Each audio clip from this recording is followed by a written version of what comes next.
So this is going to be our example.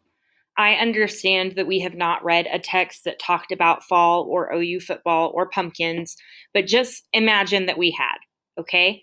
So a thesis statement, just as an example, not over what you're writing about, could be fall is the best season because OU football has started, pumpkins make adorable decorations, and sweaters are a fashion statement. Period. Then I've got 3 pieces of fake evidence. Your evidence will be real and will be from the text. But my fake evidence says, evidence number 1, the author states, OU's first game of the season was last Saturday. Pause. So you should have this far. What I want to teach you about how to do is how to go for the explanation sentence. So we need an explanation after every piece of evidence, okay?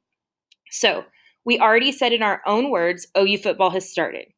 We took those own words from the quote that said the first game of the season was last Saturday.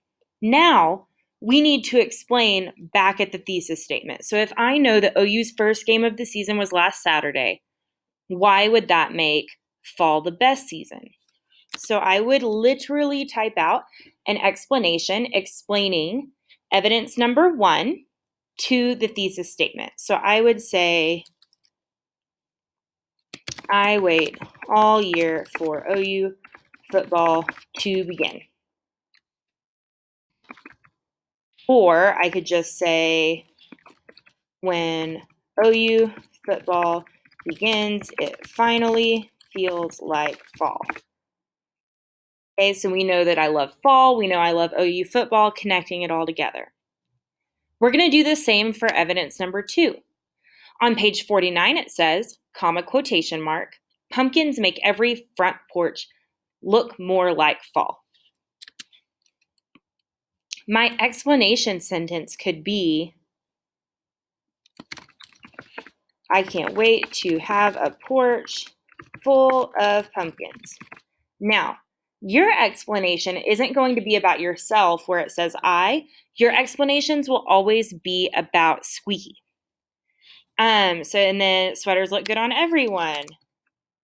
I just can't wait for sweater season. Yay, me.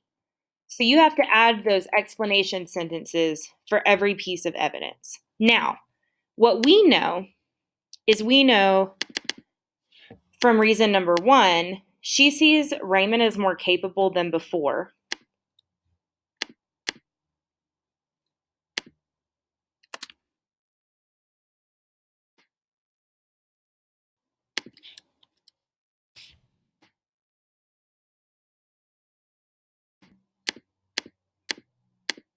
And so we want to put an evidence or an explanation sentence with that piece of evidence.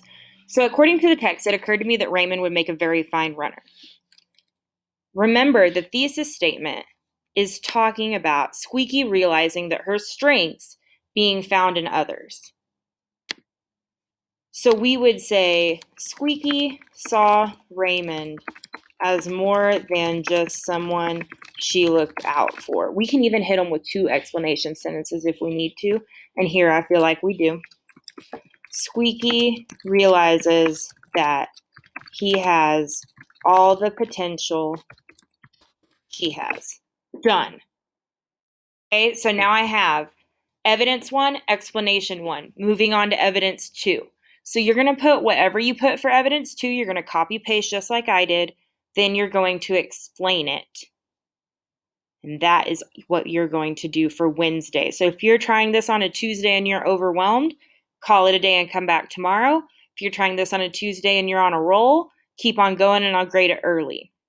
If you are trying to do this without writing sentences or by making little exclamation point pictures, I need you to stop, take a deep breath, take a break for a hot minute, come back and try again.